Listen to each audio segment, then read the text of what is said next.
Abonnez-vous massivement sur notre chaîne YouTube. Sylvie Mode officiel. Tu vis. Site ya Maman Nabiso. Zambe apambola nanu na obanda na Maman Sylvie. Parce que nga na bengaka initiatrice.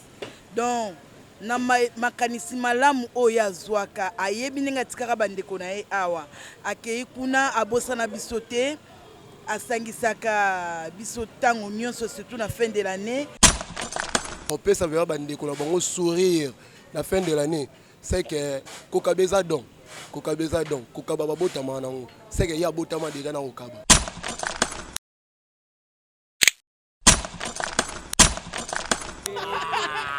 Maka ito mamoko. Ngo mususu bazwaki yo zwaki te. Topesi yo soko opesa likangu, so opesa madame yo. Madame likangu te moi. Oeza biscuit basi hein. Vraiment message ne ko lancer pas battu surtout on va approcher ma Sylvie pe on va tellement quelque chose de mon côté. OK o asala bola on continue ça bolam. O asala mabe konto ça mabe ba ke lo la li fait le pays aller. Mingi penzate de Maman Sylvie asala te na moni na ngate. Message ne ko lancer mon tunyo surtout Hollanda yo. Battu surtout ba approcher ma Sylvie ba comment tu tanga na bandeli awa. Et puis ne ba oza posa soutenir ba zamini ba doute message noko lancer Maman Kair sandi na mona ke na yoka ke soute na yoka ke soute na yoka ke soute za la ka pemela mama zala ebosono eza fin du monde te nenga to akanisaka capacité intellectuelle ezali mende peut-être ba défendre ça là que moi financement ezanga biso Potalaka lokola bamona kabiso tuza ba tuda sans natina te c'est pourquoi négligeable so mais en soi naza électronicien puis naza couturier. Merci Ndeko Rodrigue ezanga te quoi lever des meilleurs zanga na ngote quand ndé masi fo baki abi boka mabanga na pesa pe Rodrigue boka ngo ya non problème parce que c'est notre maison et ba ba soutenir maman biso Sylvie et coupe WhatsApp nano ba mbote na bino ebele ba meilleur fait na bino couple J, Maman Emilia, Papa John. Ma mère vient à Bino Place Bozali. Elodie la maintenance, moi c'est Nzambé. On a Maman Motema Bambote, Maman Anne-Marie Banza, Maman Brigitte Banza. Si on attend Maman Anne-Marie Banza, nous avons Brigitte Banza. Il y a et Tom Banza. Donc ma famille Banza, merci. Ma mère vient à Bino Place Bozali. Maman Emilie, Florence Kisala, ma mère vient à Yo, Champlain, Inès. En tout cas, vous avez les papiers, les chanceliers. Mon père pas combat l'international, papi ML. Ma mère vient à Nice, ma mère vient. Rodrigue, vous êtes mon père, nous avons mère vient. Damaris, petit sœur propre. Ma mère vient au place. La grâce divine TV. La grâce divine TV. Papa Nyonso, on va nous abisso, ma mère vient. En tout cas, Maman Sylvie, dans sa carrière, le baki. Donc, quand il a dans le contre les Chinois, parce que Maman Sylvie, ma mère vient à Bino, vous êtes la baronne. Maman Solange Poutou, Maman Mireille, Maman Tété, moi aussi, papa m'a passé. En Allemagne, ma mère vient à Bino Lissousou. Donc, maman Abisso, Myriam, na Belgique, ma mère vient à Maman Maï. Maman j'ai tout qui sait là, maman Alice Poutuzoa.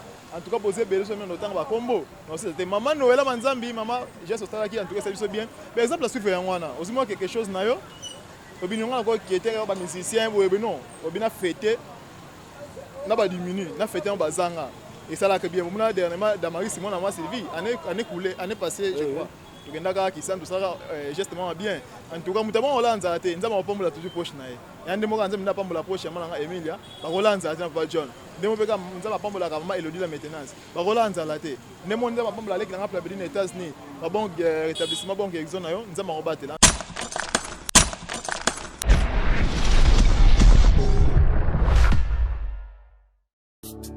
Abonnez-vous massivement sur notre chaîne YouTube. Sylvie Mode officiel. Tu vis.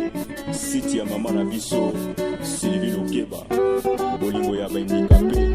Abonnez-vous na site oyo. Sylvie Mode officiel TV. Sylvie Mode officiel TV.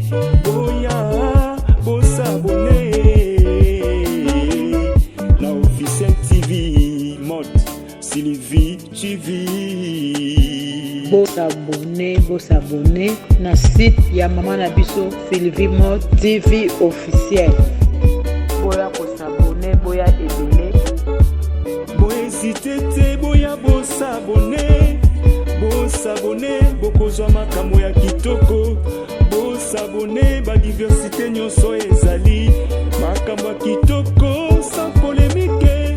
Parti prité, makambo moko ya malamu. Na site oyo, Sylvie Mode officiel TV.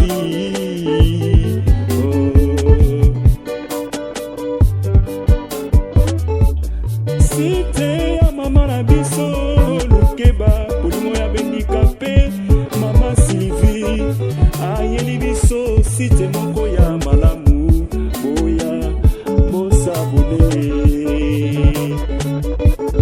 Bosabone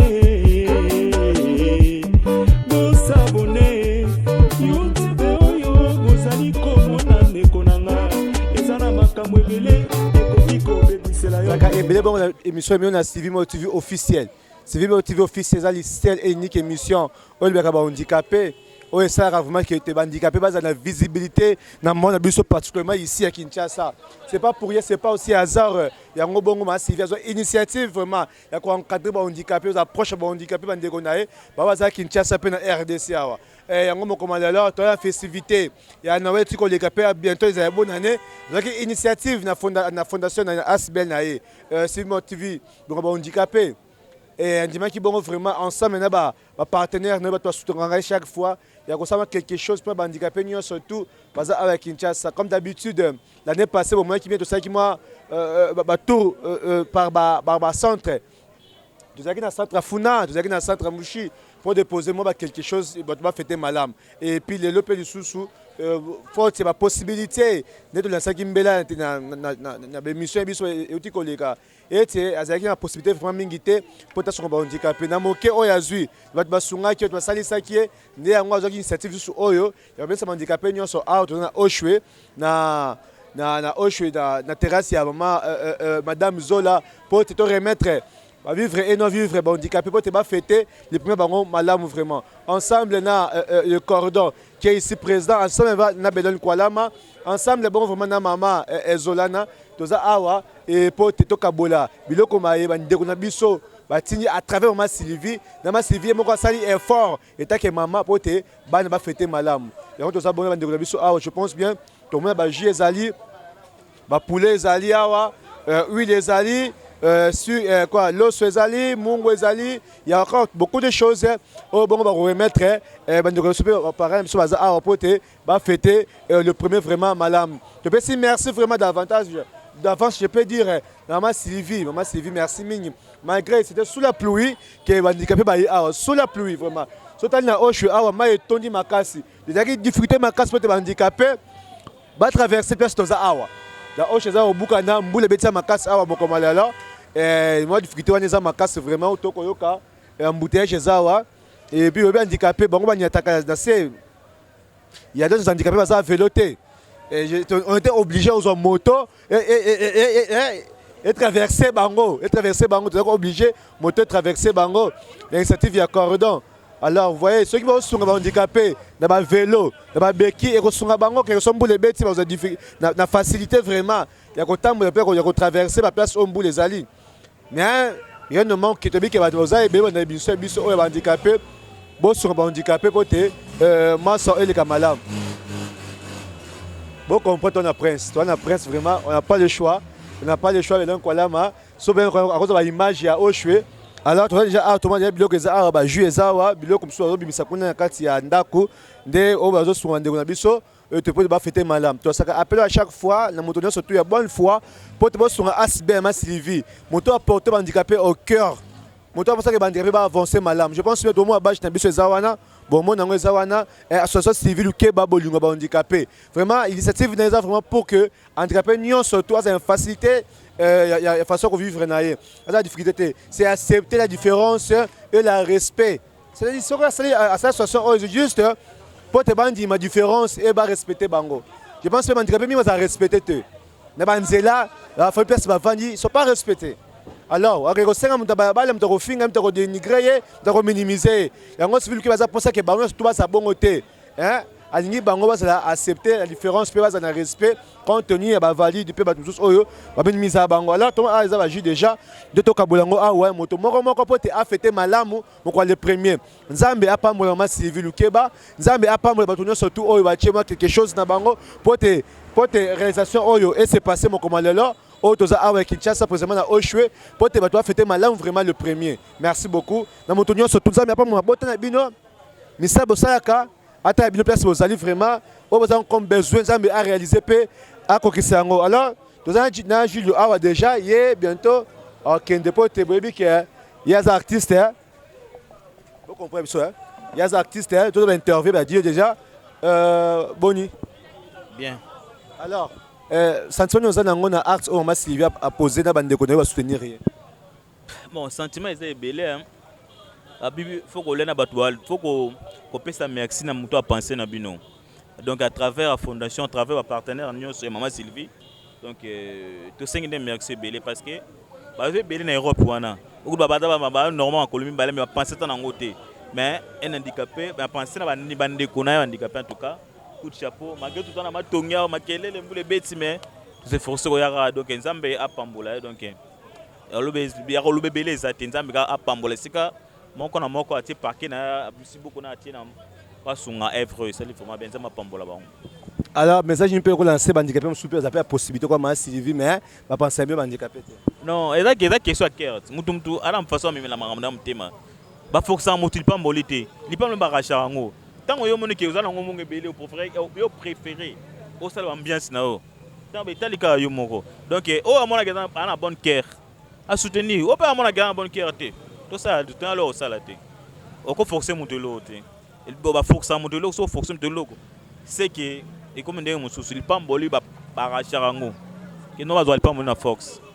T'as pas qui va handicapé dans la festivité dans RDC. Bon, on a évité parce que ngapé na ba so belé na qui pas ba orphelin, ba VFS même handicapé on peut considérer dans festivité. Ah non. Na mona nga ngote. Bon, on a évité tout ce que ça là côté mususu mbo. Te manga place na s'intégrer na ba bleu belé té pour na okimara buso ba on a évité mais je pense pas. Na limité. C'est ça, ce message je relance pas l'autorité en boka dans ta festivité bien vous avez difficulté mingi pe ba idabi non. Na alors lo bana bangote. Kwani? De bata lobi mto ko sango zanete. Faut avoir la foi. Faut dans beaucoup Congo foi exacté pardon belo. Pardon. Na lo bana bangote. Ah vraiment parce que sunga mutu asungi. Ba faut ba konza mboka. Mais ne sait kuti eza wana. Mais non. Na mona na mtemba peut-être soit musu profiter mingana na voter l'homme ko porta organisation et fonctionnement ya personne avec handicap. Total nan on ngi kendele. Tika na passement mususu ko penser ma Congo te. Congo ma président Congo peut pas. C'est ma Sylvie na a posé binom pour les premiers. Non, ma Sylvie en tout cas coup de chapeau nzama pambola une femme combattante quoi. Le gola donc tout le monde na honte. Et bien donc plus de partir biso na chomo to sola biso na ba stratégie de 2022 comme 2022 to fournir encore ba stratégie musu sika pour na mamebe ki liboso. Merci beaucoup. Merci déjà comme si vous allez pressé faut kende. C'est faut na kende église pe moto pe na loa ngote hein. Donc na bonne biso to suka nende nini. Abeto enzelati. C'est bon. Il y a bien le maté. Mais à Beto Enzel, il faut que tu Beto Enzel. Le catch, c'est bon, toi avancer vraiment. À tous les jours de Pascal après, c'est une église. C'est pour cela qu'on doit remettre au bon Zali quelque chose pour être à refléter Malamou. Le premier, vraiment merci à maman Sylvie. Merci à la surtout à WhatsApp, aux proches maman Sylvie. Merci à tout surtout vraiment. Aujourd'hui, bilo qu'on a eu. Na mon package, na moni soso, na moni huile donc na balancer tout donc madame Maka donne maman quoi. Maman mususu bazwaki yo zwaki te. Topesi yo soko opesa likangu, soko opesa madame. Madame likangu te moi. Oza biscuit basi hein. Vraiment message ne connaissez pas maintenant surtout on va approcher ma Sylvie on va te quelque chose de mon côté. OK. O asala bolam continue ça bolam. Ouais, c'est la mabe contre ça mabe. La li fait le pays aller. Ah ouais, toi avancer toujours dans émission na biso na art ya charité, art ya kitoko o mama Sylvie a posé pour les handicapés, pour les surtout au baza simanaye ba euro dans l'ombre na reciter ba comme bango baza mingi vraiment mingi ba maman. O ba ngostoni mama Sylvie baza approche na ye, kambo ezali ba agir handicapé azangi mwa velo batindi azangi beki batindi kwa mama Anne-Marie Mbanza ataka kosala yango mama Noela Manzambe basala ka biloko bongo vraiment bien surtout pe wa avancer pe na likolo wan pote maso ka malam. Alors na pesi meilleur VP bonne année na ngai na mama Noela Manzambe na Suisse, mama Noela Manzambe na Suisse pe sio le vœu le meilleur et bonne année 2022 na maman Myriam na Belgique, ma bien na Belgique na pesi le vœu le meilleur et bonne année 2022 place aux Alinzambe abattre la papa Molayo na art oyo bosali charité et puis na ba handicapé au baza awa Kinshasa vraiment nzama mona bino place bozali a réaliser ba posa bino pas kokisa yango ndenge bongo esengeli. Merci misusu pe lever le meilleur na mama Anne-Marie Mbanza na France. Anne-Marie Mbanza maman peut se lever le meilleur place aux alliés et puis la batunia surtout le bottom bimba vraiment maman Anne-Marie Mbanza je suis toujours reconnaissant Bissona Belon art s'oppose à chaque fois et surtout peu de sous na aussi comme art et pas maman Bissona qui vélo maman Anne-Marie Mbanza na France. Merci mina maman Emilia Moussapa John, maman Emilia Moussapa John, notre maman, maman Bellon, maman Rodrigue, maman Emilia peut se lever le meilleur et de souhaiter lever le meilleur. Naman ça, ils ont savé pour un bateau handicapé, à votre question, merci beaucoup vraiment.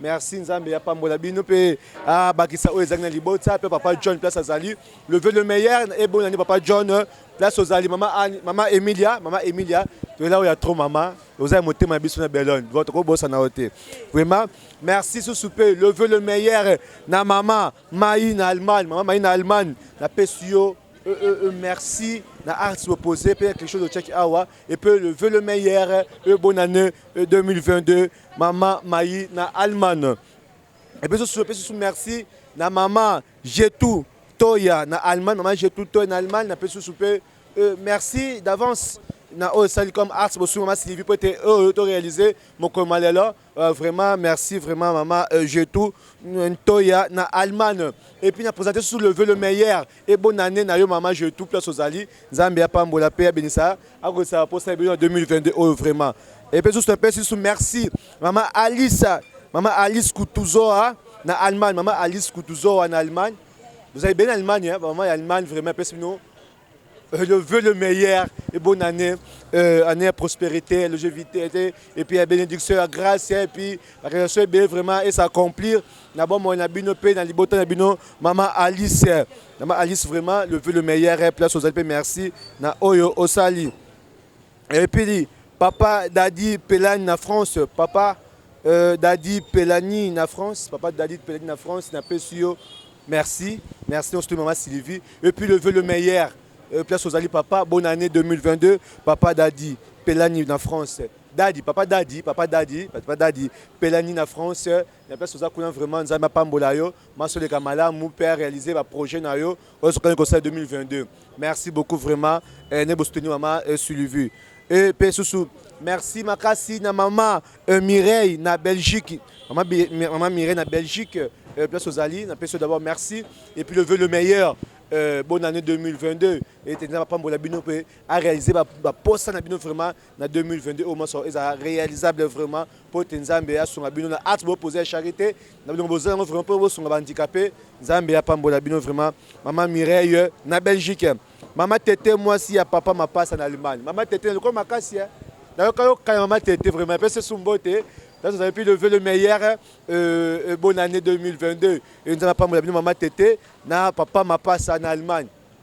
Maman n'a pas mon labino, na on a ce salaka pour se handicapé, baseka, on va valide, va fêter malam pour le premier oyo. Toujours compte bientôt là déjà, dans quelques jours déjà, tous allez premier déjà. Merci, nous surtout maman Tété, papa ma passe, on a cabino vraiment, la CB sur le cabino même comme le tous tenons ma Sylvie pour te maçon, elle est kamalam. Alors toi avancer mission Bisso, là j'ai d'abord présenté me veut le meilleur à tout le monde et à toute personne qui m'avait soutenu vraiment durant l'année 2021.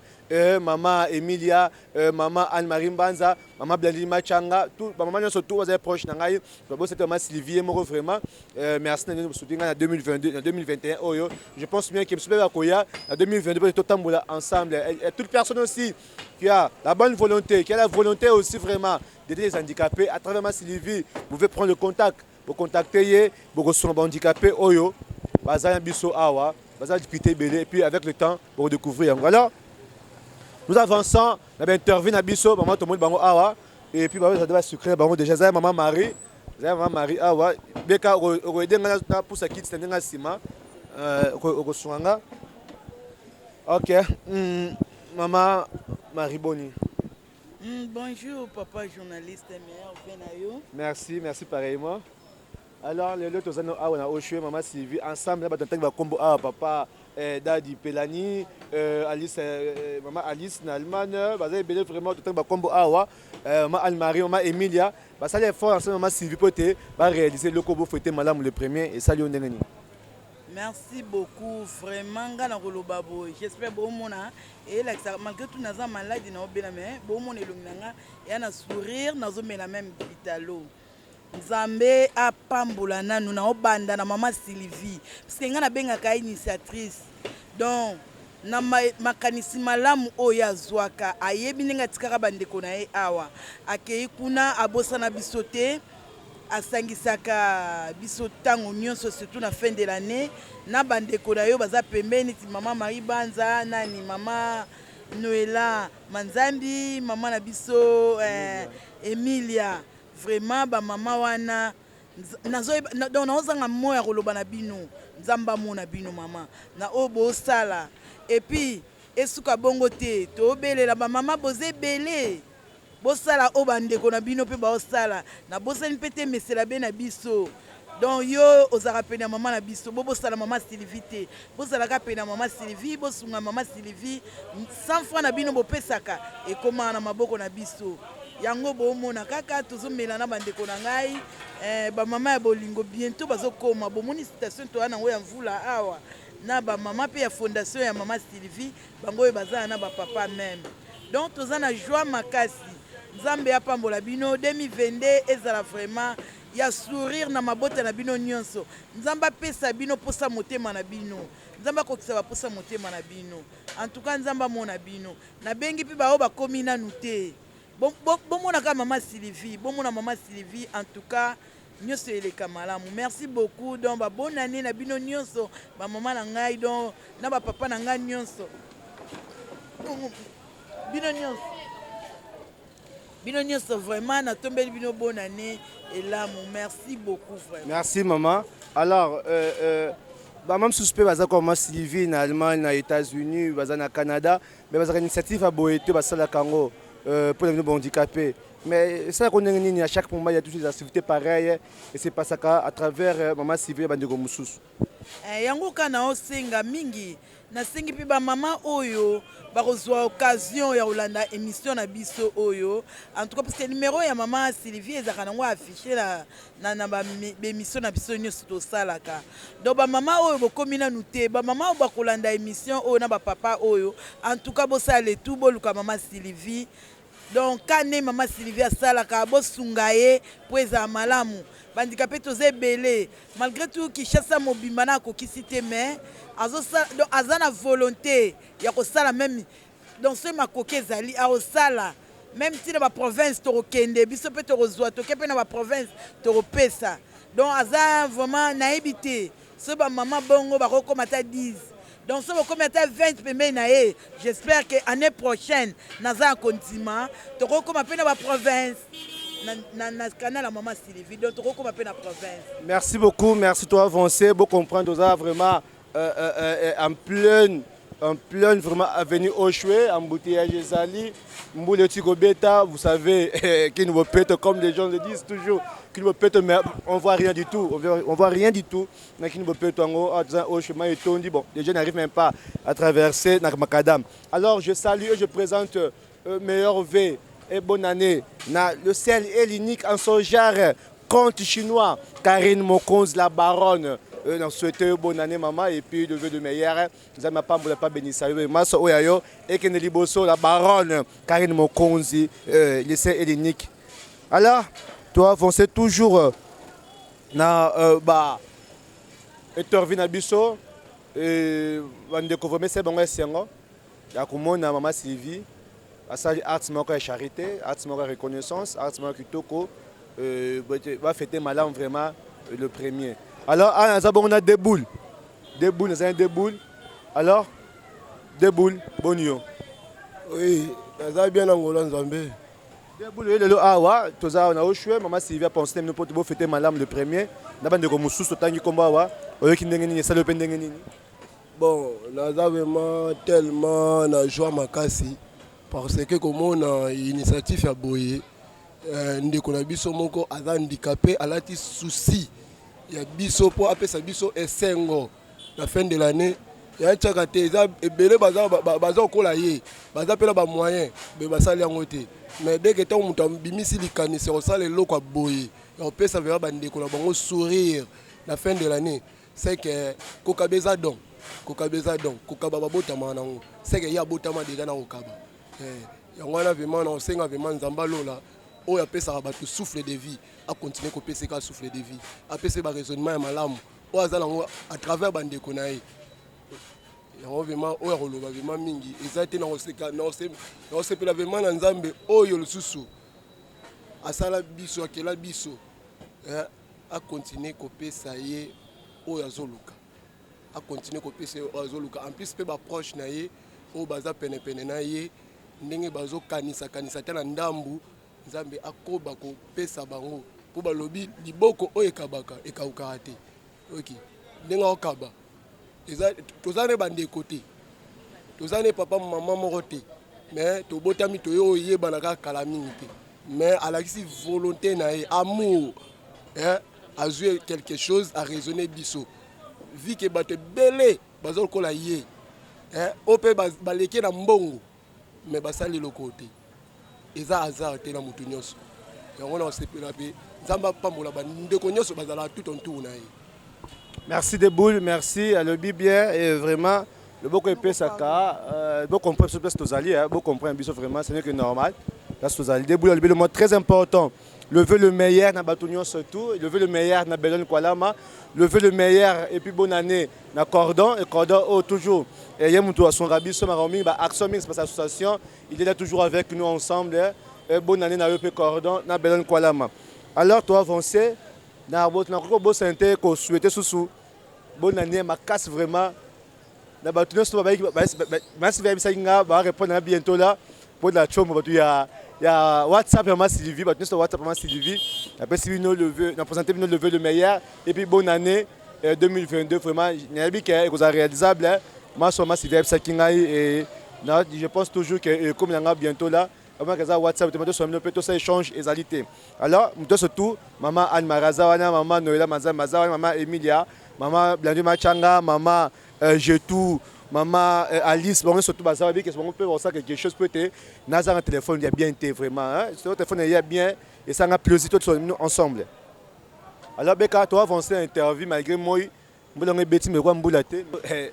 Na eloka malam ko me handicapé nyo surtout à Kinshasa na arts oyo association civile ke bongo handicapé et ça vraiment papa bonne santé ça malamu le deux ans on a Oshwe maman Sylvie ensemble na maman tout en combo awa ba ça quelque chose pour te répondre bino positivement pour fêter malam mon quoi les premiers na biloko ozali bosno moni wana et ça le ndenge nini et ça linga bien pesamba la liboso te yo yebi kenga la yakao ye moko yebi nga jeli ayebi ye eza ndenge nini nzambe asala ye yango tosenga ke nzambe lokola yasa bimina bamikili wana azala bapartenaire ebele bapambole po motema ne ezaka kopambola me possibilité ne ezanga ya makasi po soki azwi ebele okomona okabola yango na biso nyonso aosala eloko moko même baministre nyonso basalaka yango te baza rare basokipaka na biso te bango balingi mituka basi c'est ça na mokolo ya feti moko te kovisite biso metala ye aza mosika akanisi biso mo te nzambe ye moko ayebi parce que babongisa nzambe nga na yo na ye toyebi te yango na kosenga na bapartenaire nde tosengaka surtout na yebisa chacher bemba atala mama Sylvie kuna soki ye asalisi ye akotya bi nde toyebisaki ye abosana te mama Sylvie aza na mal kuna Bemba akende pa mama Sylvie asala mwa don moko ya malamu biso mpe tosunge pour que aza na debi na ye awa ya bamatch équipe tout le meilleur puis na Chassel Mbemba le meilleur puis bon en 2022 Chassel Mbemba papa baki ceux qui sont mama Sylvie na aso posaka vraiment au tcha debi vous êtes prophétie à PCD abosana te nzambe apambola ye na baninga tu bazali kuna bapartenaire na ye bakanisa ye akosaka te yo mo ozomona na bilembo soki bopesi eloko ye akomisaka yango mpa na biso jamais ya kozwa yango azalaka na makambo wana te uta kala nde napesika bambote moyena aloba te totala 2022 ndenge kokende nzambe asungi mpe mama Irene na yo mpe ozali yo kuta oza ministre délégué tala mama aza mosika asali yango yo oza pembeni nayebi ke bosololaka yo na ye yo mpe otiki biso boye so otiki biso boye pesa na mama Sylvie tinda ata kuna ye mpe atinda yango ata en tout cas bozala loboko na mosapi yo na ye parce que mama Irene mais ministère il y a ministère délégué avec handicapé son rabino pe na festivité oui ou non bandi sikana to moni pena baction ngo ebele te nanu te na monaki kaka baki ko réflexionner kuna na biso na ba partenaire ya église ya ces derniers jours kingabwa kitambo soupe basilicité zandamu batiki na ba msu bazo polambula nde toza ba msu ba polambula par biso de toza malamu nanu penza dona e to moni nanu te parce que nanu te côté le mon portog fonctionnaire organisation avec handicap les essais de donner va voter qui lui en assemblée nationale balobi kana ngono bango baloba kaka te le msu balobi ke na ngona maiti baloba fu musale so to mona ngo mais to moni ngo nanu te balobi oui bango baloba baba babongso so babongisa ngo yango ti so to moni ngo to commission so to moni ngo te ke na ngona mai bango ndenge na bango on va quand même un espoir totyaka na nzambe nzambe asunga kaka makanisi na bango epona bango bato tondima te po ya nzambe nde tokondima Sylvie na bafestivité boye ayaka pene bandicapé est ce que biso mpe bayaka mpe proche na bino bandicapé na festivité boye bakostera bino kwa bakendaka kofete na baveve na baorphelin bayaka te eza nde batama oya moko ya mwa saki moko mwa de saki wana baprivé mingi penza te nde mama Sylvie asala te na moni na nga te message noko lancer moto nyonso tolanda yo bato nyonso baza proche mama Sylvie bakomona ti otanga na bene ebandeli awa et puis na oyo aza posa soni me baza mingi baduti message noko lancer mama Ker Sandi namonaki nayokaka esute azalaka pembeni na mama po ye ezala mere basoki bakutani bon mama Sylvie abomba te ezaka ndeko atongelaka babilamba te atonga bango mpenza nde bien ana kontre bango arepasse bango mpenza Maman qui est sensible lever le meilleur et puis bonne année 2022 napesi bambota mingi soki abosani biso atoka bosana susu te azala kaka na mama bango nyonso bazala esika moko ndenge bazalaka napesi bango bamerve bon nayebi ke bango baolia mbalanga na olia soso bapesi nga likambo te me nyonso ezokendaka na libumu nakomisi bango natondeli bango botondo ebele en tout cas commentaire nakoloba eza su te merci beaucoup. Merci, maman qui a sensible à qui a mon ressource proche à maman Sylvie. Et maman, je suis encore oublié les Nobelon. Hein. Maman, où est Salongo? Où est Angleterre? Il y a Londres, pardon. Hein? T'es moussou, j'ai encore oublié les noms comme Boyangai. Bientôt là, comme Boyanga déjà. Bonjour. Bonjour. Bonjour, maman. Voilà. Ok, maman, Élisée Massimo, merci Mbo, tu peux lever le meilleur. Place Azali, mais disait moi c'est au monde un peu sous maman Sylvie te oyaka pété signe pété mère vraiment ça a plaisir na yoka suyo vraiment maman Élisée Massimo à Londres lever le meilleur puis bon 2022 maman de toza awa une fois de plus donc tout le monde tout un support na action charité puis bon maman Sylvie a posé pour te fêter le premier malamu et ça le ndenge nini naza mingi koloba te na sengeka merci na ndenga kanisi biso tolia mweloko apesi biso na bana biso yango na pesi merci mingi sika zali po abosana na biso baninga na binjika pete na kujine na famille asungaka biso tala ba fete lisusu asungi biso yango mingi koloba ezate na senge merci nzamba pambola ye apesi bele koleka oyo asali biso alors ni pe ko ba sopre bato oba sungaka ye po te asa ba action à chaque fois nzambe mpe asunga simba mitema ya bato wana bapesaka ye mpe asungaka biso mpo soki bazotika etalaka loboko moko azosunga biso mpe asungaka biso soki oleka. Vraiment, merci beaucoup. Alors, toi, avancé, tu as assez appel, tu comptes à 2022, janvier, dans quelques jours. Je pense bien, bon, monsieur Swata Bilan Abisso et monsieur Tosali durant 2021. S'il y a des remarques, s'il y a des choses à dire, ça m'a Sylvie, toi, Batou, un très mal hérité, tu rebondis avec le temps. Donc, ça peut améliorer 2022 et ça là, malam, tout ça, monsieur P. Malam. Alors, après, monsieur le malam en 2022, et ça a mis un soutien. Quand ceux qui soutiennent ça, vraiment, je vous dis, il n'y a rien de grave. Alors, tous sont vraiment, tout ça, ils sont là. Pour te mentionner comme malam. Si vous avez maman Sylvie, alors, son ambition P. Deuxième chose, et ça, le fait que vous avez une émission YouTube, le fait que vous aurez temps aussi à l'émission jusqu'à la fin, ça donne aussi quelque chose de bien. Grâce à quand c'est un biseau, pour être après revenu, il y a malam ou pour te malam. Alors, troisième chose aussi, vous avez un biseau. Vous êtes un journaliste, un caméraman, nous avons toujours un proche, nous avons des difficultés pour mes amis. Nous ne sommes pas de mendiants. Mais quand on vous dit des choses, c'est juste pour nous aider. Nous sommes des frères et sœurs. La somme de la difficulté, c'est vraiment. Et nous sommes vraiment reconnaissants. Nous avons tout aidé 2022, pardon. Nous avons maman Anne-Marie Banza, nous avons maman Emilia, moi ça s'appelle John, nous avons maman Blandi Machanga, nous avons maman maman Noëlla Manzambi, vraiment. Je veux bien dire que je prends le téléphone, il y a même son abino. À ce moment-là, je suis à travers ma Sylvie et ça me plaît. Même le numéro Bellon, les Awan, ça me fait vraiment plaisir, ma casse vraiment. Bon, sur ma Sylvie, a raison, projet, les projets belé vraiment. Bon, sungaye vraiment, pas handicapé. Asbien vraiment, donc ça tourne plateau partout, partout, de sa action partout. 2021, pardon, tu as qui sent tout. Tu tambolaki. Qui sent tout, qui sent ça ici. Mais tu as pas besoin de la province, tu as une action pour la Asbel et Sylvie. Le qui est handicapé, pour te dire visibilité ma casse surtout. Partenaire boya, Jean-Céline Mbemba vraiment, ce que soutenir ma Sylvie, vous avez partenaire privilégié, vraiment, et ça me fait vraiment plaisir à ma casse.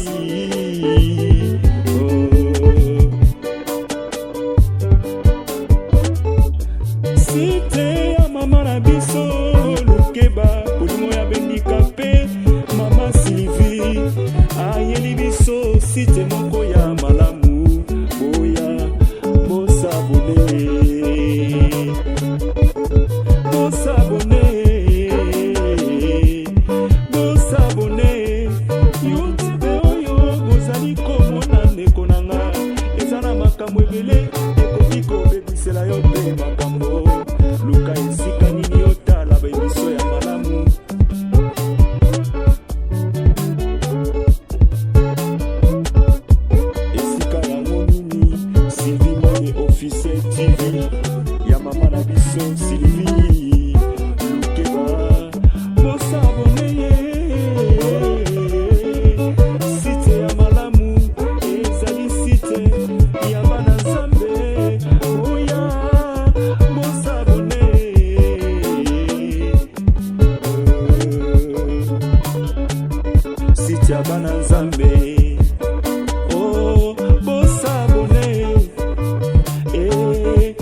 Oui, na ye awa pour na ko remercier maman Sylvie Lukeba pour na bolingo ya oyo azalango avec ba personnes avec handicap. Vraiment eza sengo mingi ce qui akanisi biso lisusu na lolenge loye. Oyo kena soka mbula auto zimwa eloko oyo. Alors na ye ko retirer colis oyo ezaki ponanga bien que lobi nazaki tenter ya kokoma na lieu transport avec moi mobulu ba difficulté avec moi mingi C'est pourquoi Cordo a salaki un appel nde lelo na kiti pour que na retirer kolinanga. Oyebisa bato pe malgré que oza personne handicap mais bato bakanisa onire soki oza eboso nde tolobaka nde nyonso to eza bongo mais yo osalaka nini oza na bacapacité nini. Merci papa na kanisi kozala ebosono eza fin du monde te ndenge bakanisaka capacité intellectuelle ezali mais nde peut-être ba défaut nde esalaka ke mwa financement ezanga biso po talaka lokola bamonaka biso toza bato na ntina te, c'est pourquoi néglige biso. Mais en soi naza électronicien puis naza couturier. So bolingo ozwanga boye na ngafani 40 bokomona atelier ezana. Je crois Cordo na Solana pour un projet ya atelier depuis 2021. Bien que ma coquille et moi n'a quitté, moi projet on est moi rolal. Maintenant au sein de ma Sylvie, ce qui ma coquille ezali, ce qui peut poser à kosunga ezali. Donc même à tindi bato bakomonanga na koya d'abord na sengé koya kokutana na yo mama de façon que ngai moko na onde sikoto solo la. Ta muso mona ba image boy menga moko na koya pour que na meka kotalisa yo moi ba projet on ndenge ezali. Et ozala pas seulement na mama Sylvie po ye aza na Allemagne, ye oza na Kisasa sikoyo bokutana ndeni bosolaka na téléphone. Bon, pas de problème. Mais aza na confiance nanga. C'est bon. Et aza na confiance nanga. Le cas na confiance na ye. Projet na biso ni tolobela ki bino mbaleleki. Taki na projet ya kosala ya atelier la formation.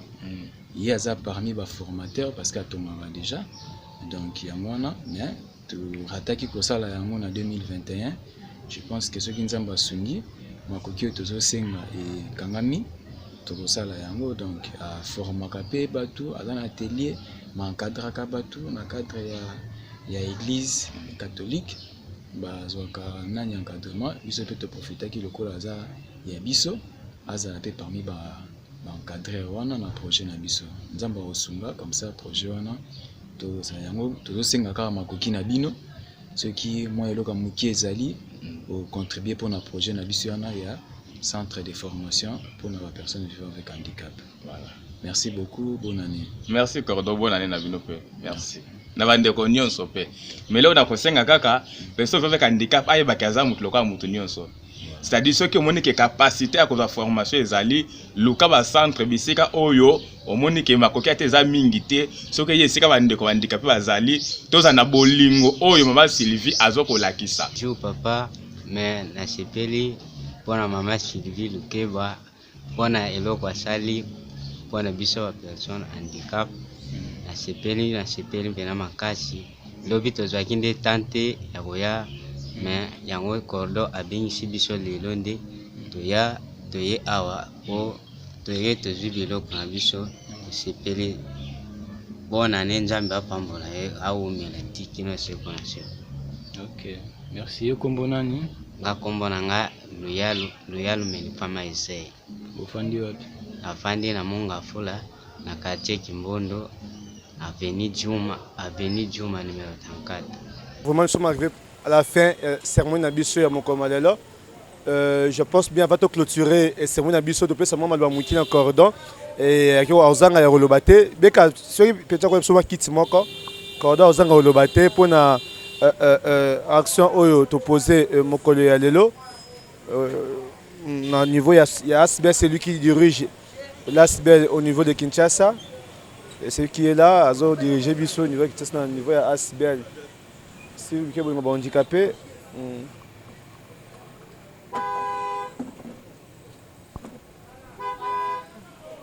Cordo, bonjour. Bonjour. Meilleur vœu, bonne année 2022. Merci pareillement. Merci, bonne santé. Qui m'est en ango, toujours bundara comme Kolazo Batela. Vraiment. Tout ça, awa, comme d'habitude, ça a toujours action notre maman Sylvie et proposé vivre et non vivre dans le centre handicapé. Mais le faute de moyens, tout ça, awa na oshwe pour te chaque moto ça manda mundambu, vivre bien le premier. Comment l'organisation s'est passée qui pour te trouver un niveau oyo? Oui, bon, trop de difficultés talaka na temps au tozali. Mais seulement le collège les a fardeau na biso. Donc il fallait tout ça de notre mieux pour que tout ça la moi action tout moni biso moko environnement ndenge ezali donc mboule beti na ba transport à passi donc bato mosusu falaki basala déplacement bakoki kosala déplacement te baninga mosusu bazalaki à temps avant mbula beta yango wana on a fait de notre mieux pour que to remettre bango oyo to bomoni awa mais oyo mosusu etikali nango biloko eza nango mo ebele baninga mosusu s'excuser par rapport ya moyen oyo bazwi te mpona koya place biso tozali tokobombela bango moko bando ya ozwa eloko na ye mwa nani na ye market na ye pake na ye agi pour ke akende fete mpe elongo na baninga mosusu topesa kaka mbela mpa na bato mosusu oyo batali biso kaka na miso mais basoutenir biso te tocomprendre parce que toza na pire topase temps moko monde mobimbe passé temps moko très difficile par rapport à bacovid donc omoni ke motu mpo ameka kotya mwa loboko nini na poche asunga eza mwa moke na baréflexion ebele mais on est là dans temps oyo nde epesamele epezaka makasi na maboko ya bato donc bato baza na badifficulté yo oza na mwa eloko ya moke pesa oyo azozanga en tout cas oyo apesaka biso souffle de vie akobosana te komona acte na yo ozomona wana eza na période ya pasi nde les données epezaka makasi place ya bato donc yango wana structure yango oyo nde toyebisaka biso asile bezali moyen moko canal moko mpona kokomisa ya bino aide place ya bato oyo baza bademini nde tobengaka bango oyo bazozanga eke babiloko wana ekomela bango mwa moke oyo mama Sylvie azalaki nango abundanaki yango wana tomeki mwa kosala de notre mieux pour que tokabola oyo enfin que bango pe lobby baloba après lobby baloba bonne année après lobby baloba meilleur vœu et puis azoloba meilleur vœu azomela moi jinaye il y a pas azolia soso na ye na kati azolia loso et puis ezokita pe nzambe azomona oyo abujaki loboko pona kopesa yango en tout cas merci mingi na oyo pe bazalaki na ma intention mais temps et permettre bango te mbala nsima toyebi ke tokozanga kozwa yango na temps convenable pour que topesa yango esala bien makasi. Alors parlons un peu de l'organisation Yasbel, quels sont les projets pour l'année 2022, de réalisation, de structures, il y a aussi beaucoup de choses, je peux dire qu'il y a un projet Zébélé, mais comment s'organise maintenant l'Yasbel, c'est vu que bon handicapé. Ok, le projet ils aura déjà na kati ya kaye. Mais en 2022, tozo kanisa ko kipenan ba maman oyo batongaka. Ba maman oyo batongaka parce que déjà fallait qu'il en 2021 tozaki na projet ya ko sala nani ya rattrapage ya ko sala alphabétisation, ko ça ba cours ya alphabétisation, ko pesa formation na ba batu pona ko tonga. Mais déjà toyebi bato yo baza na ba centre na bango na Funa na mushikuna eza na bato déjà batongaka o bayebi kotonga mais baza na moyen te ya outil te pona kosala yango na année oyo 2022 ce qui nkolo abateli biso ba moyen ezali toko soutenir nanu bato wana kopesa bango ba moyen ba machine à coudre occupé bango pour que ekende liboso makambo basalaka et bakoma mamuke na autonomie bakoma indépendant que ye moka komi kotonga azoteka elamba na ye et pour que azwa eloka kolia voilà après yango nde tokozongela projet na biso tokana ikosala na 2021 viba avant oyo et simbaki te mais 2022 yango nde tokosala cours ya alphabétisation, cours encadrement, langue P, batumsu bayo yekola anglais, français, koloba, allemand, koloba yango et puis na ndenge tozoloba kosala ba même atako kobongisa ba téléphone pona bana ba personne vivant avec handicap ayekola musala kobongisa téléphone kosala ba nan ko filmer voilà l'encadrement on a de sorte que moi na ata mususu moi classe eko pesa moi mukete mais musala oya koyekola eko aider quand même pour que moi muke eko tarape na ndaku aller ça rappelle libota ki pepe baninga mususu parce que déjà aussi l'idée déjà de créer même un centre de formation pour les personnes avec handicap le manque de moyens et ceux qui partenaires moi comme on en a vraiment pour te réaliser en 2022 voilà donc petit à petit le que non malembe ceux qui mutu la bonne foi et ko simbaye de sorte que Achapake Naye, on va faire comme au Lobiana, centre de formation, mais de l'épée que nous avons, au lieu de croiser les bras, on va aller mollo pour que tout réalise. Merci Cordon. Toyoki, un projet d'avenir, une perspective pour 2022. Alors, l'initiative est bonne, mais il faut de moyens. Il faut de moyens, pas assez de moyens. Mais jusqu'à ce que tu commences à crier partenaire, tout le partenaire, tout le monde, jusqu'à présent, dans une était vraiment, on ça prend un engagement pour les handicapés. On a une initiative, le projet, il y a un centre de formation. Les handicapés, je suis là, je vais vous soutenir ensemble, on va faire des affaires. Mais s'il va avoir un cordon, tout ça construit, il y a aussi des personnes, maman Marazawana, après ça court, il y a l'amba, il y a l'hôtellerie, après ça court, il y aura beaucoup de choses. Et je n'ai pas besoin de montage, caméra, toutes ces choses-là. Après ça, mais tellement on va retonga, mais il y a dans centre de Funa, dans Mbushi, dans centre de Louosi, il y a vraiment beaucoup de projets pour les personnes handicapées. Et puis, la famille, ces enfants aussi sont des difficultés parce que si on ne peut pas ça, dans ça là. Il y aura des possibilités pour des familles survivre dans quelque chose. Alors c'est pour ça que c'est une belle surtout tout ça maintenant pour 2022 autour partenaire vraiment ma casse c'est malade. N'aba on va ça toujours na biso bolembaté pour booster personne ninga mususu ba soutenir biso pour réaliser projet ASBES social civil Keba le handicapé. Alors il y aura aussi des actions parce que je sais il faut des possibilités, c'est ça. Est-ce que aussi des actions qu'on se pose à main en dehors de la ville de Kinshasa? Oui, en fait, nous surtout ils structuré, mais seulement le cas déjà si pour nous coopérer ça moi et le on a eu un peu de difficultés pour nous réaliser faire des actions en dehors on a causé la moins mouké.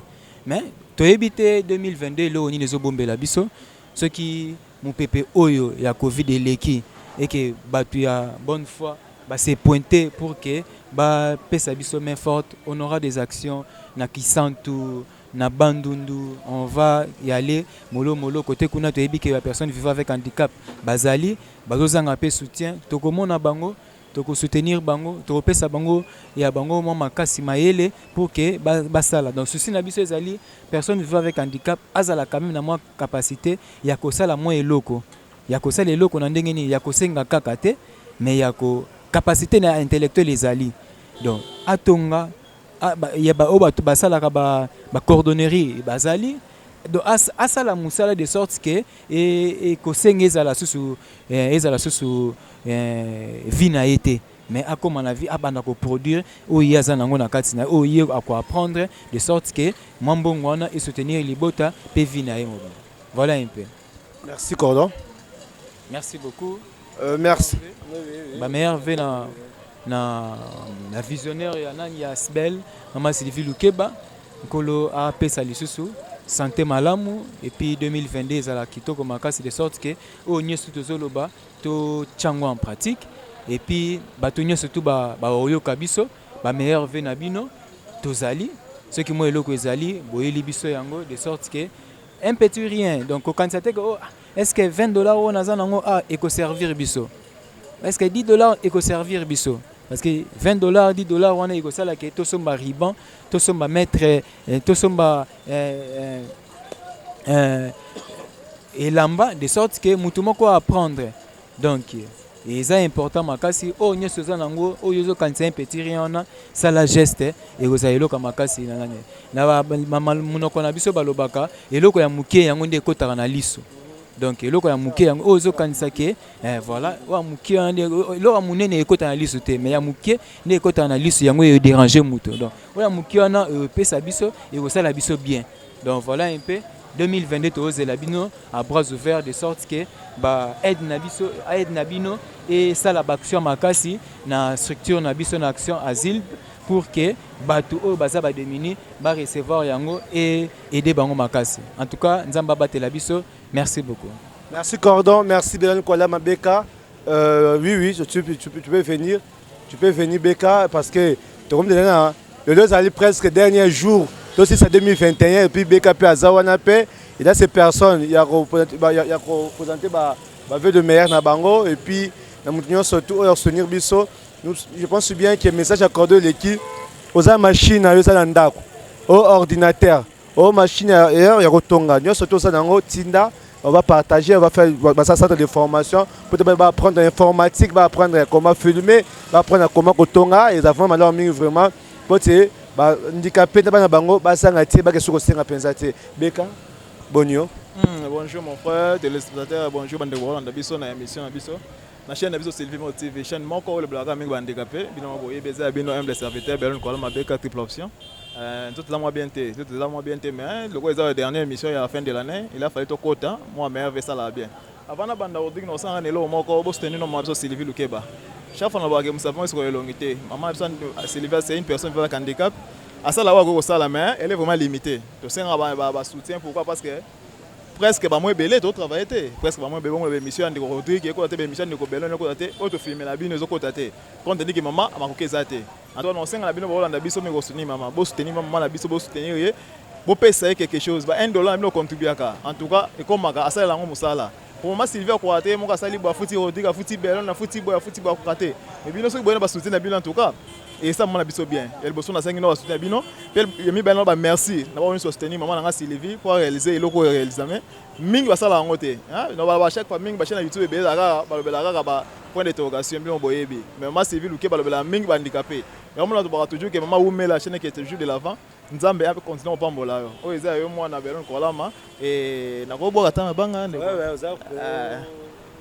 merci ndeko Rodrigue ezanga te quoi lever des meilleurs zanga na ngote quand ndema Sylvie ba ki abi boka mabanga na pesa pe Rodrigue boka ngo ya na problème te parce que c'est notre maison et ba ba soutenir maman biso Sylvie et coupe WhatsApp nano ba mbote na bino ebele ba meilleur ve na bino couple J maman Emilia papa John ba meilleur ve na bino place bozali Elodie la maintenance moi Nzambe wana maman motema ba mbote maman Anne-Marie Banza maman Brigitte Banza son atangi maman Anne Banza na muna maman Brigitte Banza yana leki et Tom Banza donc ma famille Banza merci ba meilleur ve na bino place bozali maman Émilie Florence Kisala ba meilleur ve na yo ba Champlain ba Inès en tout cas vous avez les papiers les chanceliers mon père Papa Koba l'international papi ML ba meilleur ve na yo Nice ba Izira meilleur ve Rodrigue vous êtes mon peno na meilleur ve Damaris petit c'est propre meilleur ve no place la grâce divine TV papa nyonso obaninga biso ba meilleur ve en tout cas maman Sylvie na saka o lobaki donc quand il a le compte de chinois parce que maman Sylvie meilleur ve na bino vous la baronne maman Solange Poutou maman Mireille maman était moi si papa m'a passe en Allemagne ba meilleur ve na bino lisusu donc maman na biso Myriam na Belgique ba meilleur ve na yo maman Mai maman j'ai tout qui ça la maman Alice Poutuzowa en tout cas poser belé sur nos temps ba combo donc c'était maman Noël Manzambi maman j'ai ce stade qui en tout cas c'est biso bien par exemple la suivre ngwana aussi moi quelque chose na yo obinonga ko qui était ba musicien bo ebino obina fêter na ba diminuer na fêter en bazanga et ça là que bien mon dernièrement Damaris Simon na moi Sylvie année coulée année passée je crois tukendaka kisana tosala gestement bien en tout cas mutaba olanza te nzama opambola toujours poche na ye yande moka nzama ndapambola poche ya mwana Emilia bakolanza te na Papa John ndemo peka nzama pambola ka mama Elodie la maintenance bakolanza la te ndemo nzama pambola leki na plabedi na États-Unis ba bon établissement bon exo na yo nzama robatela en tout cas Rodrigue merci nzoto za bien te mais nzama musale fato sala pour mon élément et l'équipe bien musale kitoko en tout cas te peuple ba merci mingi bon fêter malade et loko na bossé na mutu Rodrigue le 23 janvier c'est mon anniversaire le 23 janvier c'est mon anniversaire l'anniversaire du père et du fils donc l'anniversaire ya Papa Koba na ngai belon ko le 23 janvier en tout cas on rappelle bino kaka to bongsa encore ça la kaka donc c'est que maman Noël Manzambi totel maman Myriam maman Anne-Marie Banza maman Emilia retour totel bango depuis qu'elle est 23 et ça somme c'est ça maman double événement en tout cas bino mona soutien moi je vais souhaiter ngai ça ngama bien o pa muniko sebela na belon ko la maman cadeau en tout cas ça bino ndako ezika ngai na bandela so 0 donc kama malembe donc na senga pe merci na o ba penga ba benga ba pelle ba coup de fil na zuba na zwa ke sala nga bien même merci belon za makasi bobo sala nga bien o ba soutenir nga na $1 na so bango merci mais na groupe na maman Sylvie peu de gens je dis la vérité peu de gens m'ont soutenu donc o ba soutenir ba ko peut-être 3 personnes mais groupe maman na groupe nene Élisée Masebo bazana ba Gilite bazana bon ce n'est pas grave ça est commis Et Maman Sylvie, merci pour l'opportunité. Nous avons fait une émission, dans la chaîne et comme ça la bien. Une fois de plus, on dit merci beaucoup mon frère. Meilleur fin triple option, merci. Merci d'avoir surtout comme dans cette émission. Merci Maman Sylvie. Merci d'abord dans Nzambe papa sur porter occasion et concerner sur awa. Et c'est pas ça. Et merci. Oui, merci maman. Il y a ceux qui ont ezali pona biloko oyo zupote au fêter madame le premier. Le bédan mingi merci kaka ma Sylvie. Merci na oyo asali. Nzambe bakisile belé ndinga la tsabiso le 8 mars na o lususu. Surtout ngana za veuve ndinga pesi boy. Na sepeli po bala na balia. Ko bala ne balia tama musu babu kata mukwake euti na grâce ya mama Sylvie. Ma Sylvie Nzambe pambola o. E wa biso pe basi na ba veuve tozali. Ko bosa na biso pete na centre mushi. Toze bele yo moko e bi centre mushi mama. Ko bosa na biso te. Nzambe pambola o. Zinga na onyo so Nzambe pambola bino na bango na mingi tena siki wana. Merci maman. Message ne plus copier ça na Asoma Sylvie va poser. Na sengi ma Sylvie merci mingi na bato basungaka ma Sylvie merci Nzambe pambola bango pesa bango ebele koleka. Po biso peto zwa po yende mutakanisaka biso mingi basala ngo bakanisaka biso te mais ma Sylvie na bato bapesaka basungaka bakanisi biso. Yango na sengi ma Sylvie merci mingi Nzambe pambola na bato basungaka toza pe na bana muso pe batang classe na centre ya mushi na bana benika pe babota bana. Baza pe bata makolo batambola boy baza bendikape te ma Sylvie yo yebi bango boko tindela bana ata machine ya kotonga te batonga ta babilamba te na mboko bana bakozwa misala wapi ala mboko misala ezalaka te bana bosisa ba classe misala ezalaka te bavandi kaka boy yo yebi bango to sana bana basi ya mibale bendikape babota bakosunga bango te yango na sengi yo merci mingi Nzambe pambola bino na bato basungaka yo bapambola bango. Merci. Merci d'avoir surtout à ça quelque chose naie. Merci n'a pas bino, à botan bino, la prochaine bino, puis nous sommes la perspective à venir pour la 2022. Merci. Na maman Noël Manzambe na Suisse. La question merci puis ne bandena ba ki bongo lever le meilleur. Merci na maman Myriam na Belgique, maman Myriam na Belgique. Merci. Maman Annie-Marie Mbanza, la famille Mbanza, merci. Puis, je veux le meilleur. Et bonne année 2022, la famille Mubimba. Maman Jetun Toya, maman je dis Toya en Allemagne, merci.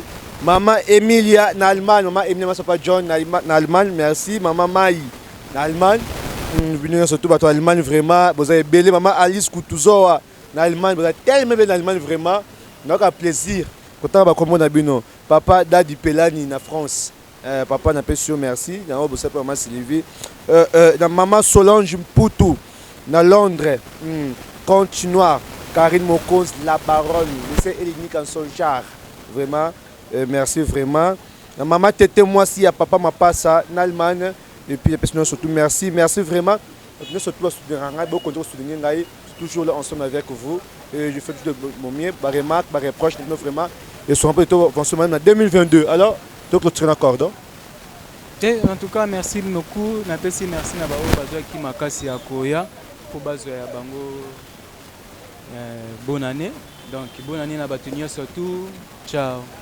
Ciao ciao. Vous avez pour ça handicapé, le papa Zawa, vélo n'est pas et Boukani n'a pas du peuple wana. Donc pour ça que vous avez quand on a une solution. Toi pour ça vélo vous avez posé à béquille pour que vous handicapé. Vous avez quand monter maté vraiment. Mais bah Mickey peut me souper, bah difficulté. Vraiment beau sur bango. Tout est bon pour au prochain numéro pardon. Bye.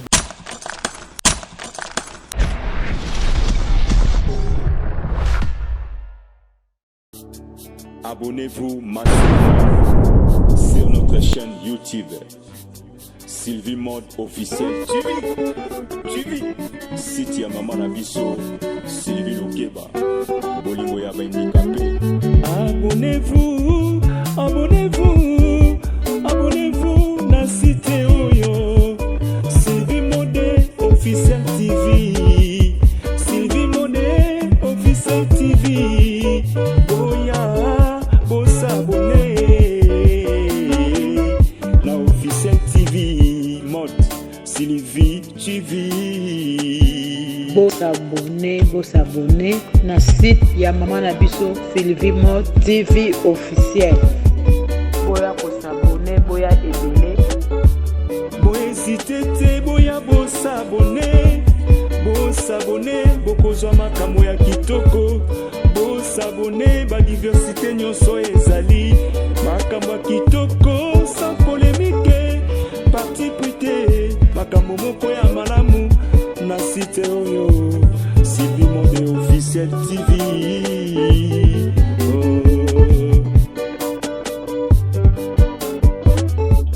Site ya mama na biso lukeba polimo ya bendikape mama Sylvie ayeli biso site moko ya malamu boya bosabone.